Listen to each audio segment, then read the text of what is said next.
To carry out the President's direction, Secretary Austin ordered the establishment of a 90-day independent review commission on sexual assault in the military. We refer to it as the IRC, to review department policies and processes as directed by the President. The Secretary has designated Lynn Rosenthal, formerly the first ever White House advisor on violence against women and a longtime advocate for survivors of gender violence, to lead this commission. In a moment, I'm going to turn the podium over to Lynn to walk through some of the specifics of the IRC's structure and goals, and then to take some questions. In addition to the Independent Review Commission, the Secretary directed immediate actions to bring the department in compliance with evidence-based practices to ensure accountability of sexual assault and harassment efforts at every level of the total force. The Secretary also pledged on day one that countering sexual assault and harassment in the military is a top priority. Keeping with that pledge, the Secretary participated in a virtual roundtable just this last Tuesday with Veterans Affairs Secretary Dennis McDonough and sexual assault survivors and advocates. This engagement informed ongoing work to review and improve our approaches to countering sexual assault and sexual harassment in the military, and to caring for survivors during transition and beyond. The meeting reaffirmed these leaders' commitment to these shared priorities, and they solicited participants' perspectives on the way ahead. Every member of the total force deserves a workplace free of sexual assault and harassment and personal fear. We must commit ourselves to eliminating this illegal and corrosive behavior. Now with that, I'm going to turn it over to Ms. Rosenthal to address the Independent Review Committee activities specifically, and then she'll stay up here and we'll take some questions on that, and then we'll get into the regular briefing later. So with that, Lynn?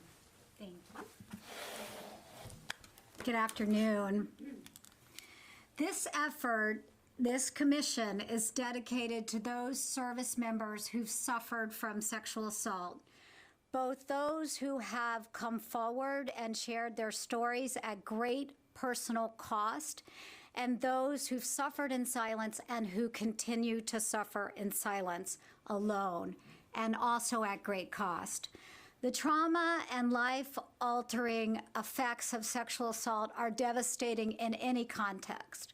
What I'm struck by here as I listen to stories of military survivors is how much their service meant to them, how their life was about this dream of serving in the military. And this dream was a part of their identity. And for many, their dreams were shattered by the trauma of sexual violence and sometimes retaliation for coming forward.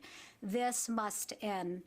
I'm grateful for the leadership of President Biden and Secretary Austin in establishing this independent review commission. As both the President and the Secretary have said, all options must be on the table. The most pressing task facing this commission is accountability for those who have committed sexual assault. But I want to be clear that that is not the only task. We will also look at climate, culture, and prevention. One of the hardest things to hear when you listen to survivors talk is how hostility was conveyed by their attackers, this hostile approach to them as a part of the sexual assault. And that approach was to the victim: you don't belong here. You don't belong in this military. No one will believe you if you talk about what happened, and you will be blamed. This commission says to that service member, you do belong in this military. You belong. And it's our job to make this climate safe for you to be here. I know firsthand from my work that there is tremendous capacity in this building and in the forces, that there's capacity, that there are best practices that are in place. And this commission will build on that knowledge, but we will also consult outside experts and stakeholders. We want to hear a diversity of views from every level of the services and in civilian society. And we will take all of those views into account in our deliberations and our recommendations. So more to come on our process and our membership, but that's where we're starting today. So thank you so much. Thank you, Lynn. We're gonna go to normal policy practice here. We'll go to the phones first and then into the room, and we'll go one for one. So I would ask you to limit your questions for this part of the briefing to Ms. Rosenthal and the work of the Independent Review Commission. And with that, Lita, did you have a question? I'll pass. Thanks. In the room? Tara. Hi, thanks for doing this. Tara Cobb with McClatchy.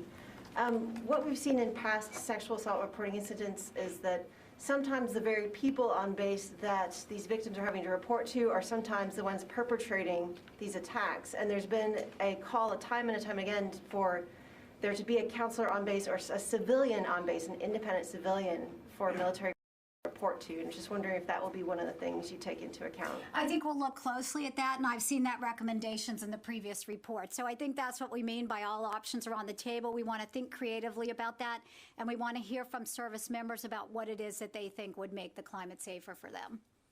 So will your work result in actionable recommendations for OSC? Absolutely. So we have a 90-day commission, and we're working on the charter now. I'm working with the Deputy Secretary's office on what our charter will look like.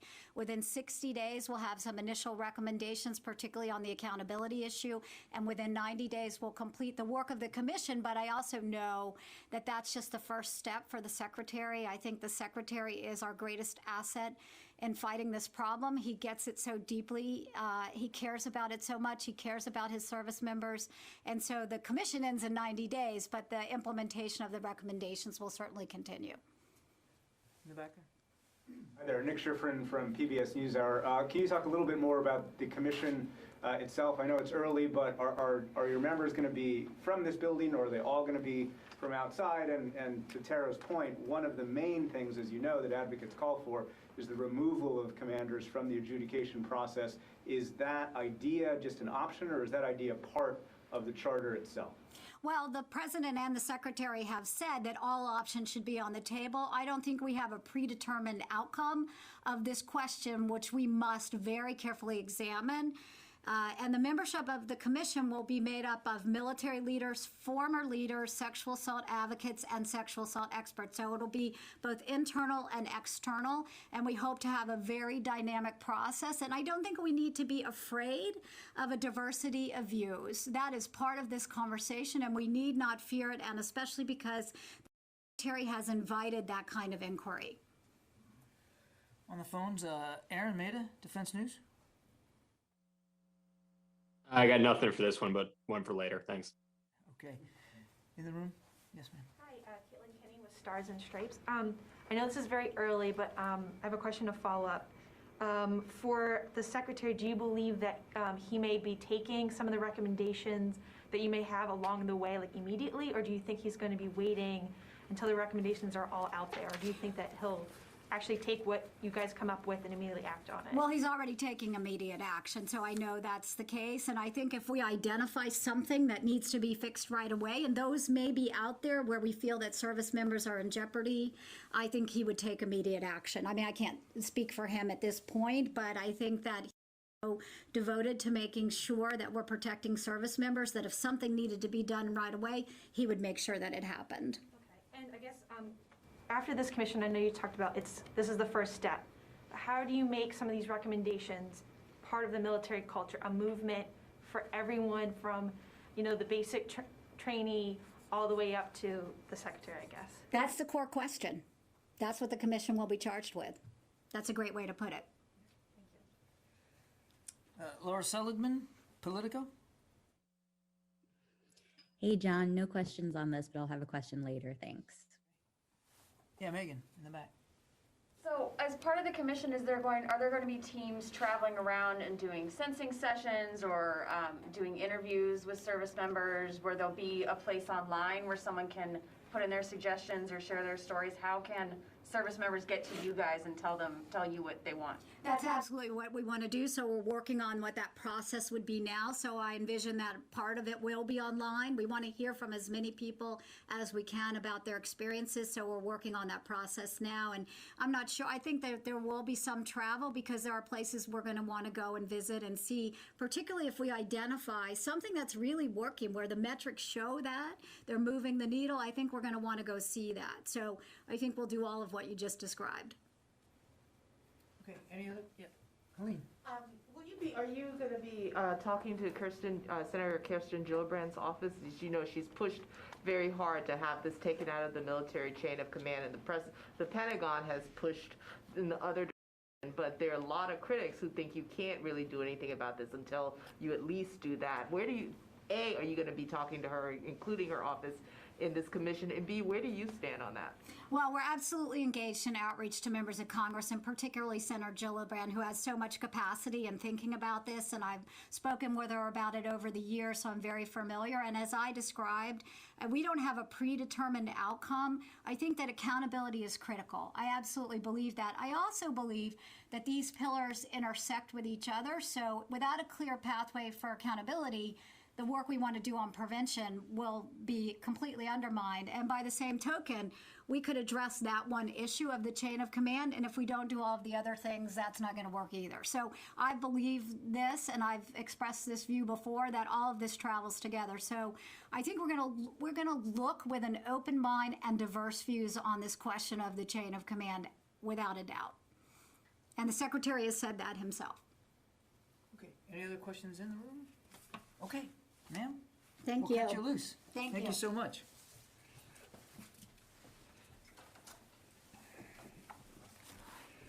Thanks. She did.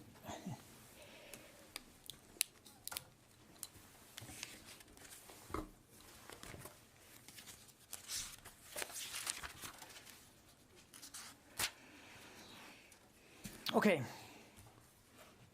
As we announced yesterday evening, military forces conducted an airstrike against infrastructure utilized by Iranian-backed militant groups in eastern Syria. The strike was authorized in response to recent attacks against American and coalition personnel in Iraq and to ongoing threats to those personnel. We recognize the significance of this operation as the first of its kind under the new administration. And so while I typically am loath to get into operational details, given that this has the interest that it does, and it is the first one that President Biden has authorized, I can offer a little bit more detail than I would typically be comfortable sharing at the podium.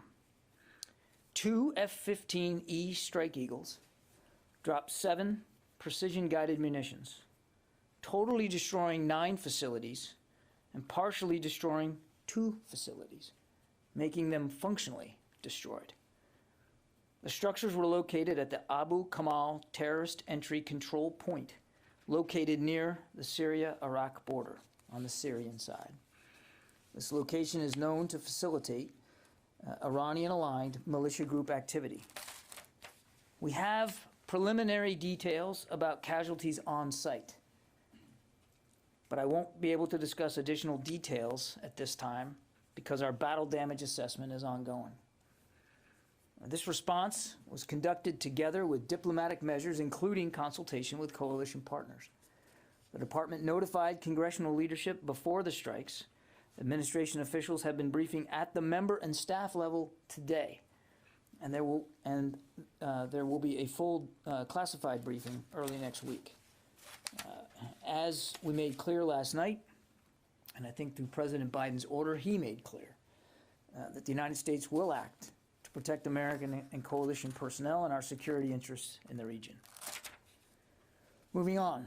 Today, Secretary Austin spoke with Kuwaiti Deputy Prime Minister and Minister of Defense H.E. Sheikh Hamad Jabr al-Sabah to commemorate the 30th anniversary of the liberation of Kuwait.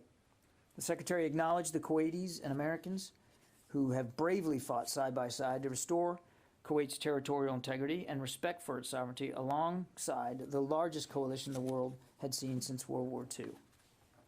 He also underscored that 30 years later now, the United States and Kuwait maintain a strong bilateral partnership. The United States and Kuwait remain committed to a close defense partnership that brings peace and prosperity to the Gulf region. On other news, we're excited to announce the 2021 Department of Defense Warrior Games will be held at the ESPN Wide World of Sports complex at Walt Disney World in Orlando from September 12th to the 22nd. This annual event brings together hundreds of wounded, ill, and injured service members from the U.S. military and our ally nations, as a way to enhance the recovery and rehabilitation of wounded warriors by providing them exposure to adaptive sports. This is the first time the Warrior Games have been held at this location and in coordination with Disney, and we're grateful for that coordination and opportunity. As we prepare for this event, we will work closely to obviously ensure the health and welfare of all athletes and spectators involved. More information and all the COVID measures are available on the Department of Army's website. Now, I also know that many of you are interested in the training materials we provided to the services and the force for use during their stand-downs, the extremism stand-down that the Secretary ordered a couple of weeks ago. I'm happy to inform you that we've posted all this material and it's available on our website, defense.gov/newsroom/publications, if you want to look at it. The materials are consistent with the Secretary's approach to his priorities and provide enough guidance to facilitate these important stand-down conversations. It is not meant to be proscriptive.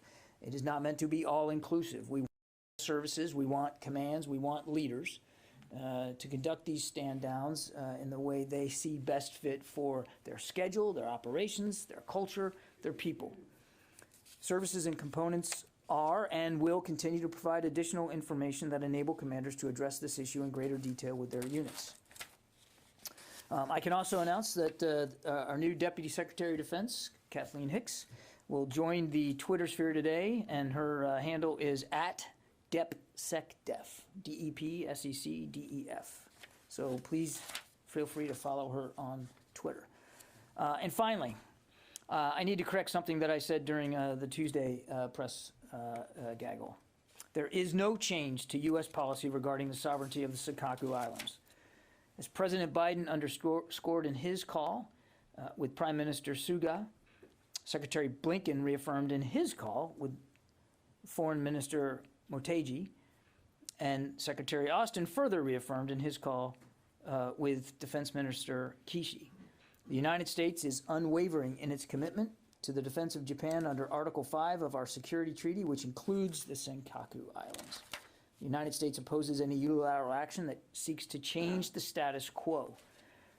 For further discussion on U.S. policy, I would, of course, refer you to our colleagues at the State Department.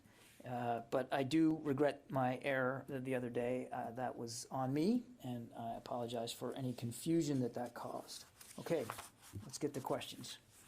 Lita. Hi, thanks. John, a couple questions on the strikes.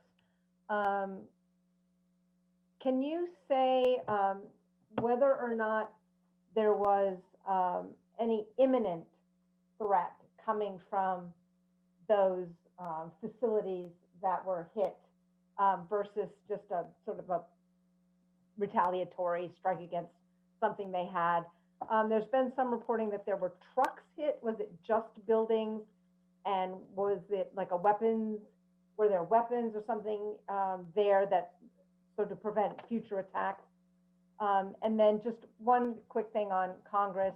You mentioned that there was some congressional notification. There's been some complaints that there was no congressional authorization and questions about the legality of the U.S. taking a strike in Syria. Can you address that? Thank you. So there's a lot there, Lita. I won't get into, as I think you can imagine, I'm not going to get into specific intelligence assessments. The purpose for striking these targets was twofold. One, clearly, to try to make an impact on these groups and their ability to conduct future attacks, and two, to send a very clear signal that the United States is going to protect its people, and it's going to protect our interests, and it's going to protect those of our partners in the region. So these targets were chosen carefully, very deliberately, and struck in exactly the same manner. And I'm sorry, Alita, your second question was, I think it was on notifications? Right, notifications to Congress. There's been some complaints that Congress was not able to provide any authorization for the strikes, and questions about the legality of striking structures in Syria. Can you address that? And I guess just circling back to your previous comment, can you say if there were weapons at all in any of the structures that were hit? Thanks. On the second question, I'll try not to forget now the other one, but on the issue of weapons, again, our battle damage assessment is ongoing, and I don't have any more information than what I've been able to provide you today. I've gone as far as I actually can based on what we know.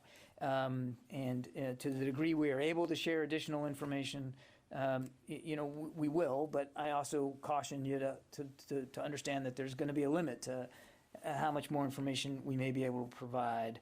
On the legality, there are two frameworks which clearly define the legality of this strike. One is Article 2.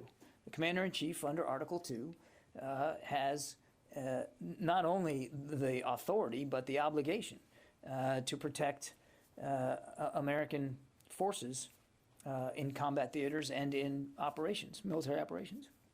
So clearly, under his constitutional, under U.S. constitutional authorities, this was right there.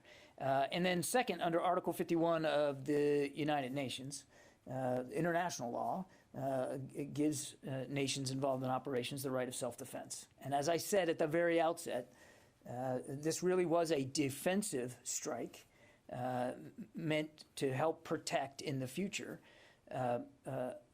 American forces and coalition partners, given what we knew those structures were used for. Right there on the other side of that border to provide throughput for these groups and their activities inside Iraq. So very much was a defensive operation to protect our troops and our coalition partners, as well as I said at the outset, to send a strong signal about our resolve. Did that answer your question, Lita? Sure. I guess if you're sort of saying that it was to protect troops and throughput, but you're not saying what was in any of these multitude of structures. And that's, I think. Too much of the detail. We're confident that these were legitimate targets that were utilized by groups associated with these recent attacks. Structures, housing capabilities that they utilized to help perpetrate attacks on our troops and on our coalition partners in Iraq. We're confident in that. I'm not going to get into the specific intel of that. And as for again, your question about were there weapons hit, again, our battle damage assessment's ongoing. I'm just not going to get ahead of that. And to the degree we are able to provide more context in time when we know more, I certainly will. Tom? Hey, John, the Syrian Observatory for Human Rights says 17 were killed in this operation. I know you're still doing the BDA, but does that sound way off the mark from what you know right now? And also, did you communicate at all with the Russians? Did you deconflict with them before this operation? On the casualties, I've seen those press reports, Tom. As I said in my opening statement, we've received preliminary indications of casualties on site, but I don't have more detail right now in terms of numbers. So multiple casualties. We have preliminary indications of casualties on site. I'm not going to go any further than that. The Russians were contacted just prior to the strike using the deconfliction mechanism that is in place. Yeah. Dan. At what point did it become clear who was behind the rocket attack in Erbil?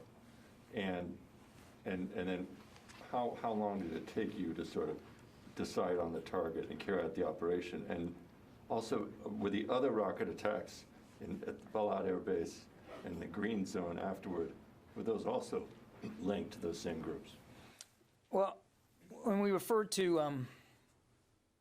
the justification for the strikes, we talked about recent attacks. So I'd leave it at that. That certainly you can take away from that this structure was hit because we know it was utilized by groups that were responsible for these recent attacks, not just Erbil.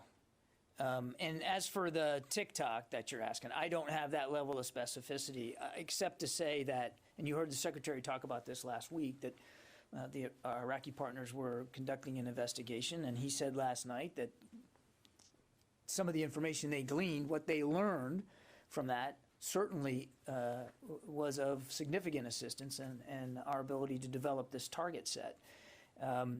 So that process evolved over the last couple of weeks since the attack in Erbil, when their investigative and intelligence efforts began. So it sort of was evolving over the last couple of weeks.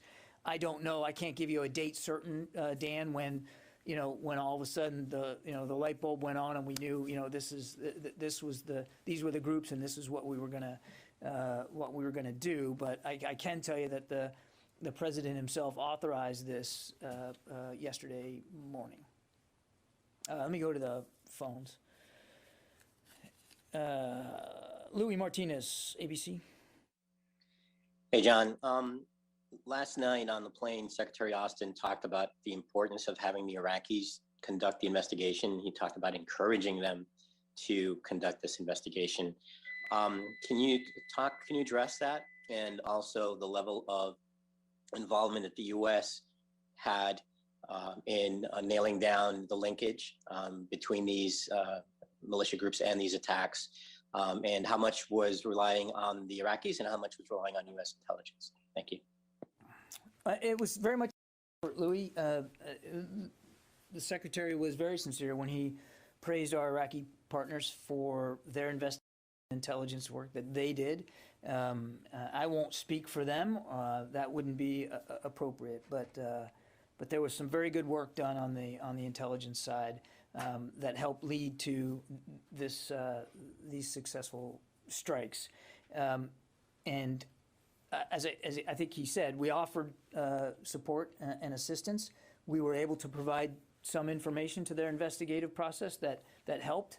I won't get into the details of that, but it was. I think it's safe to assume that while it was an Iraqi investigation, clearly, I mean, there was some assistance provided by the United States to help with the information gathering and the intelligence assessments. But that is not unusual, Louis. You know that. Throughout our mission there in Iraq, at the invitation of our Iraqi partners in this counter-ISIS effort, that sort of information sharing is a fairly routine process between us and our Iraqi partners. Lucas.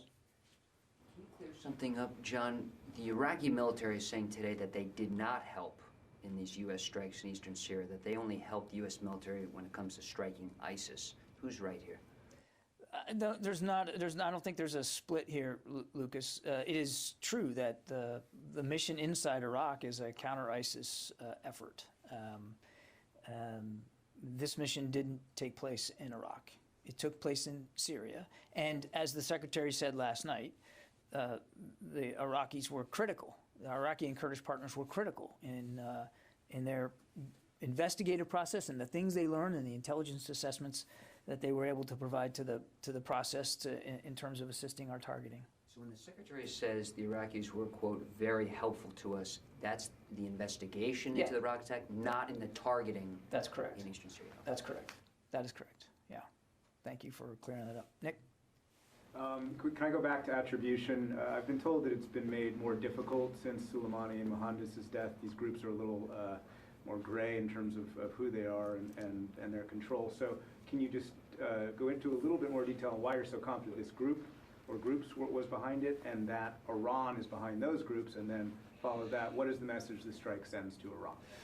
So Nick, this will be a fairly unsatisfactory answer. I'm not going to get into the specifics of the intelligence any more than I already have. And again, I want to credit our Iraqi and Kurdish partners for some terrific intelligence work that they did to lead us to the degree of confidence that we had that these two groups were responsible and have actually been responsible even prior to these three most recent attacks, and it's been no secret that they do have ties to Iran.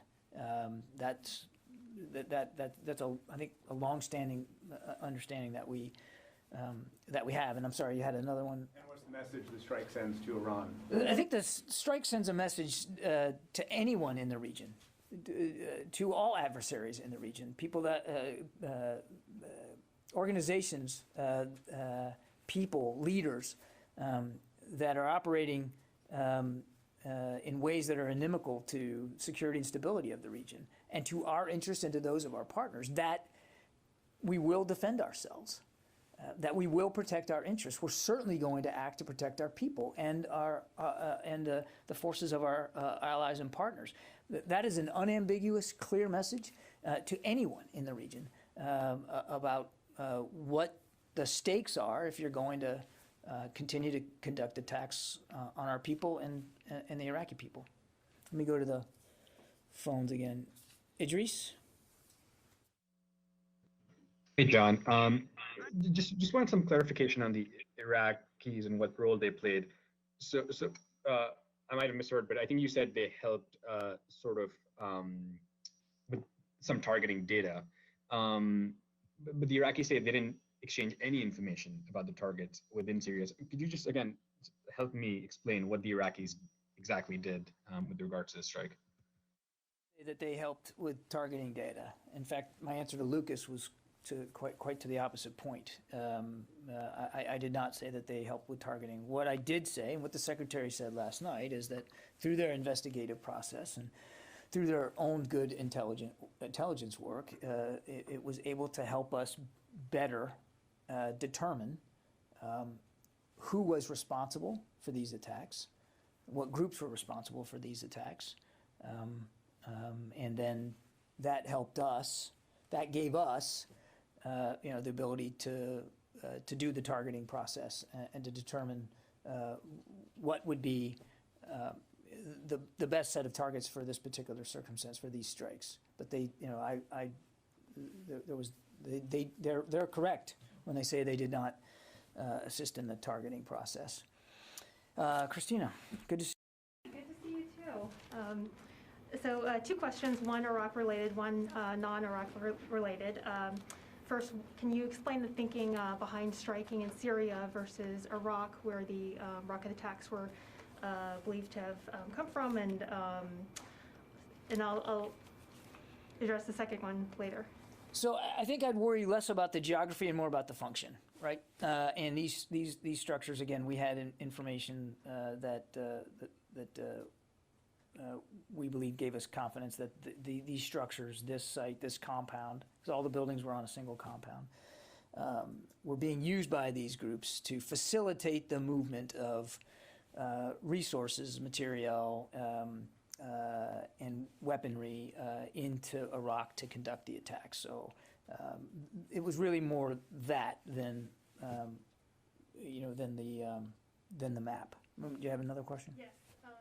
The second one, has Secretary Austin had a chance to consider the Medal of Honor nomination for Sergeant First Class Alwyn Cash, or has it not risen to his level yet?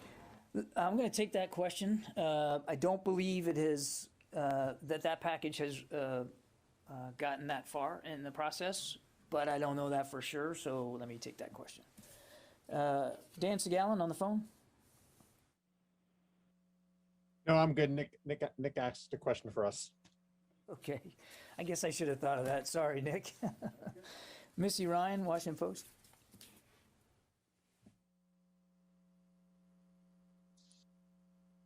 Sorry, I had a hard time unmuting myself. Thanks, John. I just want to go back to the role of these particular facilities at Abu Kamal, and I just want to make sure that I'm understanding what you're saying. You're describing these as way stations, kind of, that are used by these specific militias, Kataib Hezbollah and Kataib, the KSS, as moving militants from where to where, and also. Are you saying that the Iraqi government didn't help the targeting, but they ID'd KH and KSS as behind the Arbil attack? So I just want to make sure that I'm understanding what you're saying. Again, I'm loath to get into too much more detail than what I've said thus far, Missy. As I get back to my answer to Lucas, our Iraqi and Kurdish partners were helpful in helping gather the information and the intelligence which gave us the degree of confidence that these two groups were responsible for recent attacks. And as I said at the outset, on this structure, this compound, Abu Kamal entry control point is the way I described it, located near the Syria-Iraq border. And I think I tried to describe that as best I could as a sort of a way for them to throughput into Iraq. You called it a way station. I don't think that's necessarily a bad way of putting it. But I mean, we know that this compound was used by these groups to help resource and help facilitate their ability to conduct these kinds of attacks inside Iraq. And again, this is not something that I think is all that new to many of you who have covered this region for a long time, that area of Syria, it's not uncommon for, since it is largely unpopulated,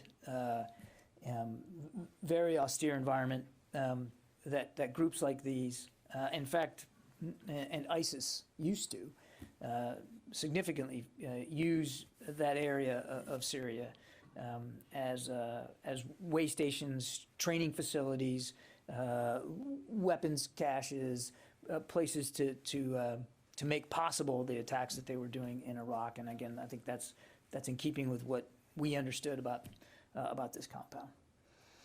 Yeah, Joe. Thank you, John. I would like to ask you if the Pentagon is concerned about the mill-to-mill relationship with Riyadh in the aftermath of the release of the Khashoggi report by the DNI. I think this Secretary, we addressed this when we offered a readout of the Secretary's call with the Crown Prince. I mean, and I'm not going to speak to the specifics of this report. That's outside the lanes of the Defense Department. But Saudi Arabia remains a strategic partner in the region. We have to be courageous enough as friends to speak candidly and to make clear our concerns about the rule of law and about civil and human rights, even with friends and partners. I'll leave it to my State Department colleagues to speak to that. From a military perspective, as I've said many times, we take seriously our security commitments to Saudi Arabia with respect to their ability to defend themselves, and they do need to defend themselves, particularly along that southern border. And it's important that we continue to be able to have frank and candid conversations about how that relationship should go forward. Again, I won't speak for the broader government on this, but from a military to military perspective, we recognize our commitments and those requirements, and we also respect our government's right and responsibility to make clear the broader context of the bilateral relationship between the United States and Saudi Arabia. Abraham? Thank you. You described the Syria strikes as defensive and known. So then why wait until American service members and diplomats are endangered by rockets to strike these facilities? And is the Defense Department ready to finally lay blame on Iran as ultimately responsible for these strikes? I take issue with the premise of the question, Abraham, say, why wait? I mean, we've talked about this many times. I can't speak, and I won't speak, for what the previous administration did or the speed with which they acted. What I can speak for is this administration, and this administration took these attacks very seriously and wanted to make sure that if and when there was a response, it was the appropriate response and done at a time and a manner and a place of our choosing. And that is exactly what we did, based on collaboration and information that we got from our Iraqi and Kurdish partners, which gave us the high degree of confidence that we were going after the right groups here. And I know it may seem like this is a simple thing to do. You get hit, so you hit right back. But we want it to be absolutely certain about what we were doing, when we were doing it, and who we were doing it against. And we make no apologies for the fact that we took the time and we allowed our Iraqi partners to take the time to get this right.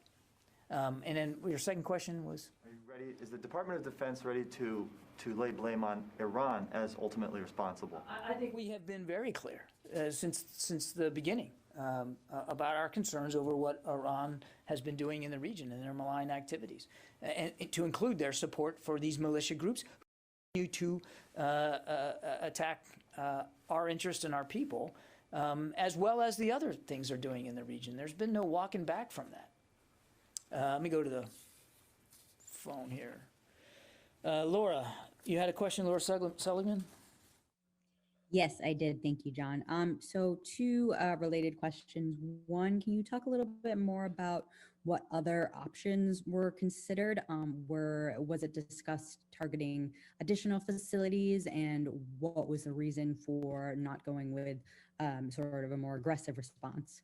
And then also, can you respond to the criticism from lawmakers, particularly from Senator Sanders, about the administration interpreting war powers authorities too broadly and putting us on a path to continuing forever wars? Thank you.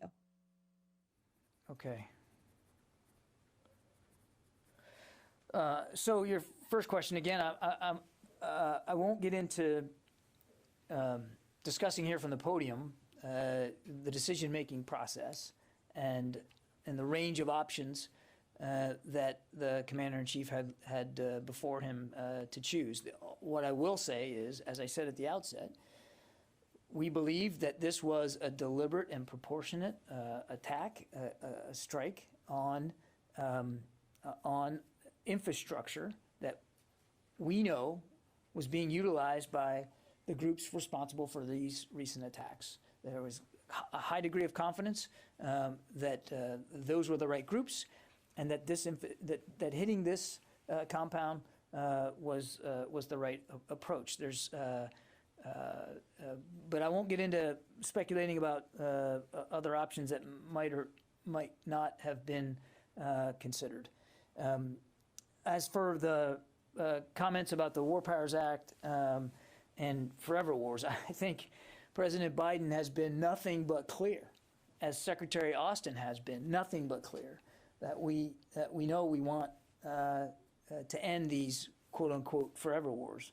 And it's specific oftentimes refers to Afghanistan, even though I know we're not talking about Afghanistan right now. I mean, the leadership has been very clear that it is time to do this, but it is also time to do it in a responsible and sustainable way. And it is also incumbent upon the Secretary and the President, in keeping with his duties as Commander-in-Chief, to protect our people and to protect our allies. And this was a defensive strike that went at their ability, these groups' abilities, to do just that, to attack our people. And as for the legal authorities, again, Laura, I'll go back to what I said at the outset. There are two primary justifications where the President was well within his legal right to order these actions. One is Article 2 under the Constitution, his duties as Commander-in-Chief, and two, Article 51 of the United Nations, which makes it clear in international law that nations have the right of self-defense. And then the last thing I'd say is there was congressional notification prior to the strike.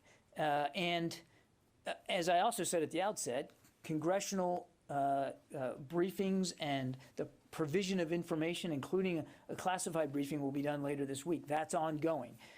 So Congress will be kept informed as much as possible here going forward. But there was congressional notification beforehand. Let's see, Tony Capaccio. Hi, John. John, hi. Can you hear me? And yes, sir. Okay, I have a non-strike question. You mentioned that Ms. Hicks was going to go on Twitter this week.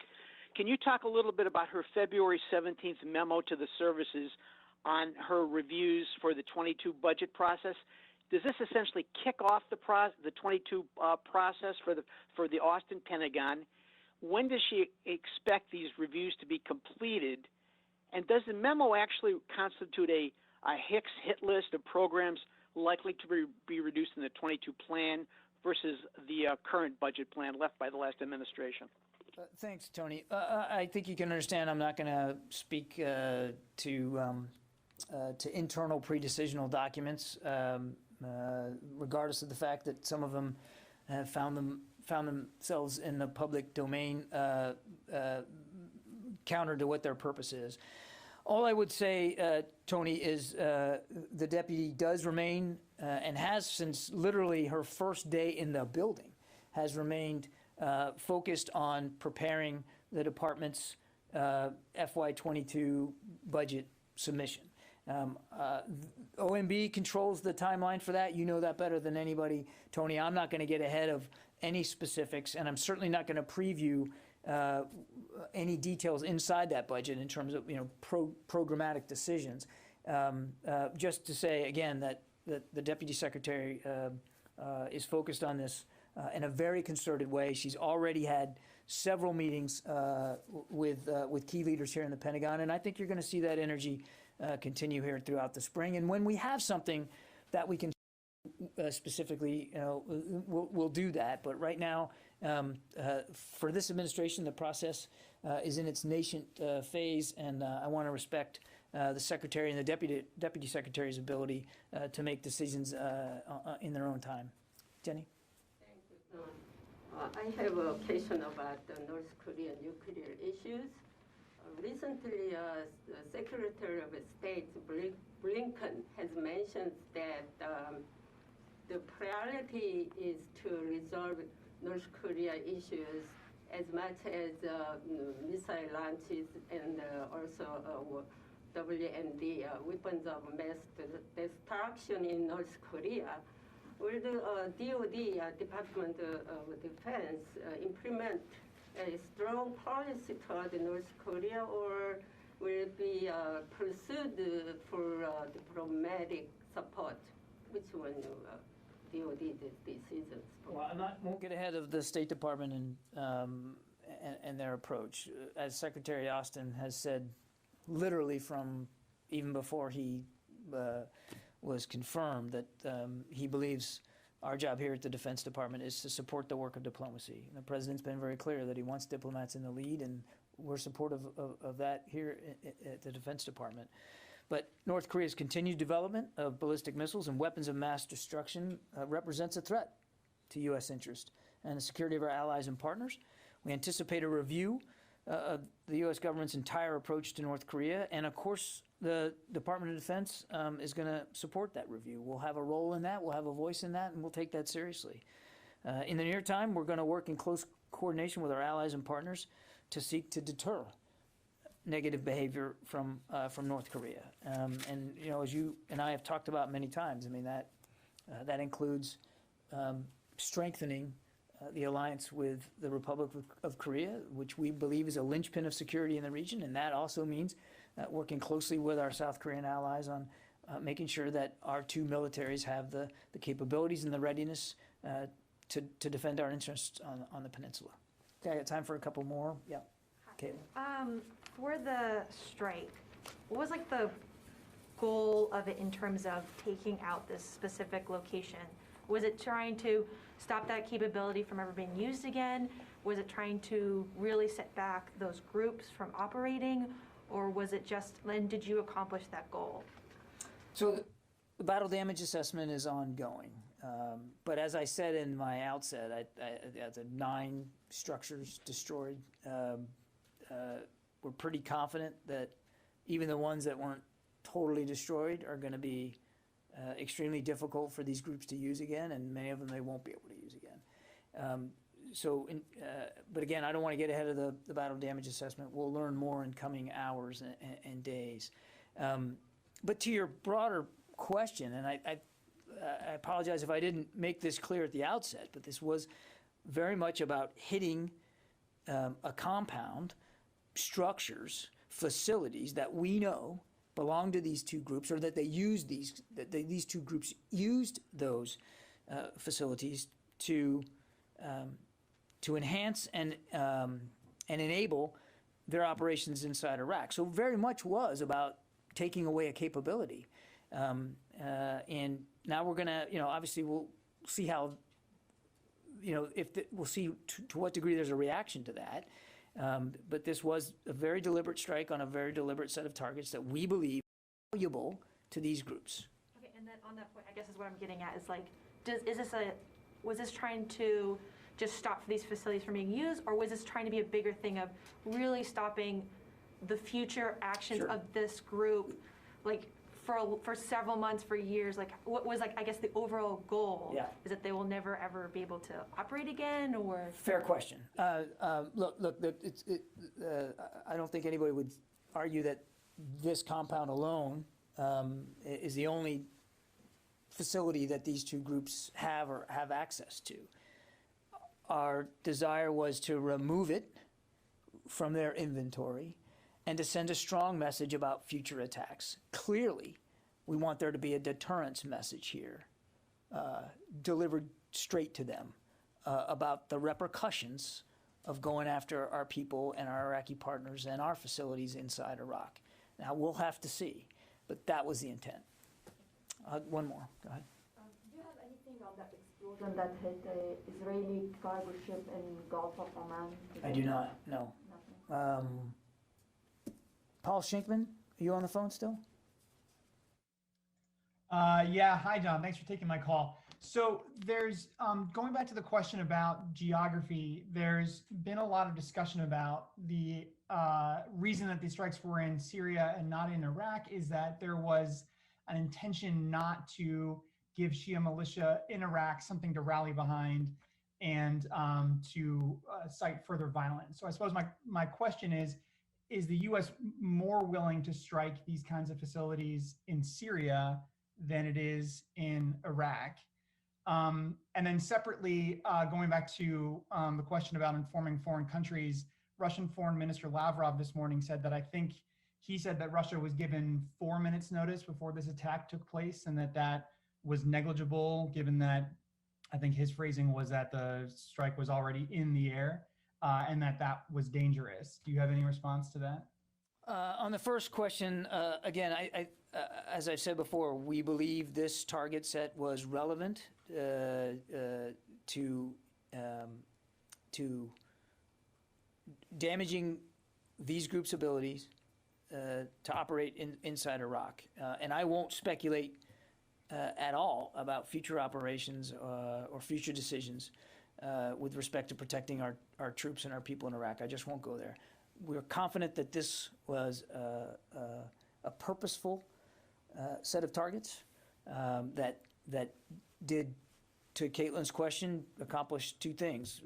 Remove those facilities from their ability to use them as a way station, as an entry point, if you will, into Iraq, and clearly to send a very strong message about how we take the attacks on our people, how seriously we take the attacks on our people and our Iraqi partners. And I'll just leave it at that. And as for Foreign Minister Lavrov, I won't get into the specifics of exactly the timing that was involved here, but I'm grateful to see that the foreign minister confirmed what I've been saying for the last couple of hours, that they were in fact informed through the deconfliction channel. So I'm grateful that he was willing to confirm that. And again, we did what we believe were the proper amount of notification before this, and I think I can, without getting into the details, it shouldn't come as a shock to anybody that we're going to do what we have to do to notify, but we're also going to do what we have to do to protect our forces. In this particular case, the air forces that were conducting this strike. There's a matter of operational security that we take very seriously. Okay, thanks everybody. John, does Iran... You always get the last one. You always jump in right at the end. John, does Iran control the militias that you hit last night? We know that these groups have been and continue to be supported outside Iran. And what is the definition of extremism? Oh my goodness, Lucas. Let's have this. Come to my office later today and we'll have a conversation about that. All right, thanks everybody. Have a good weekend.